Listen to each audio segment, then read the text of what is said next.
मलकापुर गांव में शामू नाम का गरीब किसान रहता था। शामू के पास 2 बीघा जमीन थी और परिवार में 6 लोग थे, माता पिता पत्नी बेटी लता और एक छोटा बेटा। शामू दिन भर मेहनत करता था लेकिन अपने परिवार का पेट सही ढंग से भर नहीं पाता था। रोज एक समय घर में खाना बनता था और रात को सभी लोग पानी पीकर सो जाते थे। इस गरीबी से शामू तंग आ गया था।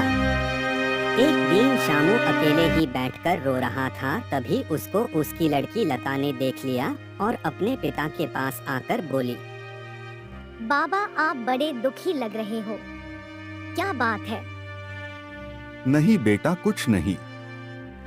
नहीं बाबा आप बताइए क्या बात है। कहते हैं दुख बांटने से दुख कम होता है, बोलो बाबा। लता की बात सुनकर शामू के आंखों में आंसू आ जाते हैं। लता को पास लेते हुए अरे मेरी समझदार बच्ची, आ बैठ। कुछ नहीं बेटा, मैं दिन भर इतनी मेहनत करता हूँ पर तुम सभी को पेट भर खाना भी नहीं दे पाता और तुम्हारे माँ के इलाज के लिए साहूकार से जो कर्जा लिया उसका ब्याज भी 4 गुना हो गया है। पता नहीं साहूकार इस बार मानेगा कि नहीं। अगर साहूकार ने जमीन पर और घर पर कब्जा कर दिया तो हम रास्ते पर आ जाएंगे, इसकी चिंता मुझे लगी है बेटी। बाबा भगवान सब कुछ ठीक कर देंगे। ऐसा कहकर लता घर के अंदर जाकर पिताजी के लिए पानी लेकर आती है। बाबा आप चिंता मत करिए, मैं पढ़ लिख कर कलेक्टर बनूंगी और साहूकार का पूरा कर्जा चुका दूंगी। पड़ोस में रहने वाली विमला लता से, कहाँ से लाएगी इतना पैसा? कलेक्टर बनना इतना आसान है क्या? अरे तुम्हारे पास तो 2 टाइम का खाना खाने की आदत नहीं है और चली कलेक्टर बनने हूँ। बाबा आप काकी के बातों पर ध्यान मत दो, मैं पढ़ लिख कर कलेक्टर जरूर बन के दिखाऊंगी। लता अब सोचने लगी कि मैं अपने बाबा की मदद कैसे कर सकती हूँ और अपनी पढ़ाई भी पूरी कर सकूं।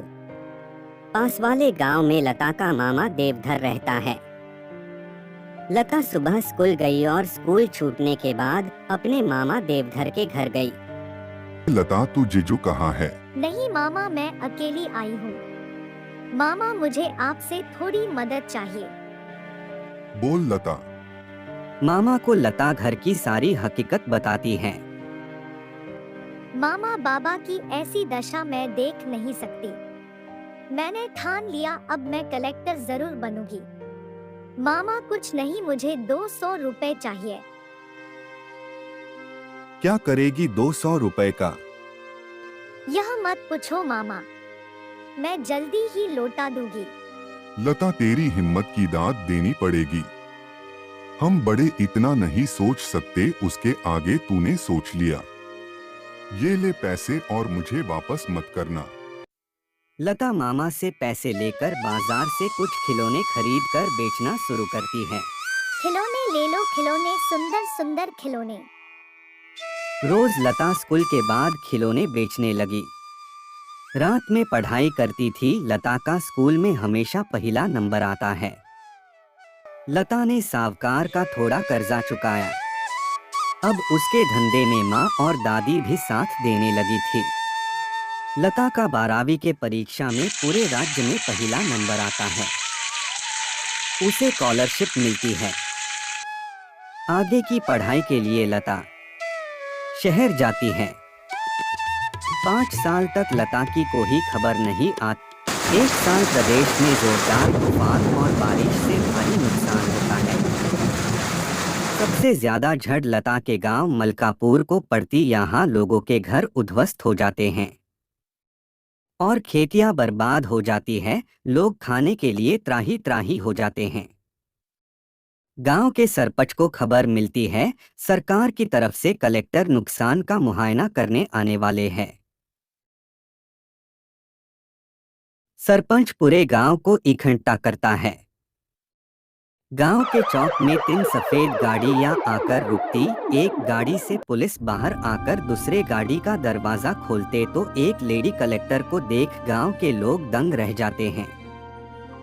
लेडी कलेक्टर गाड़ी के बाहर आती तो क्या, वह लता शामू की बेटी। सारे गांव वाले लता को कलेक्टर देख चौंक जाते हैं। लता की पड़ोसन विमला काकी की आंखें फटी की फटी रह जाती है। गांव के सरपंच लता को हार पहनाकर स्वागत करते हैं।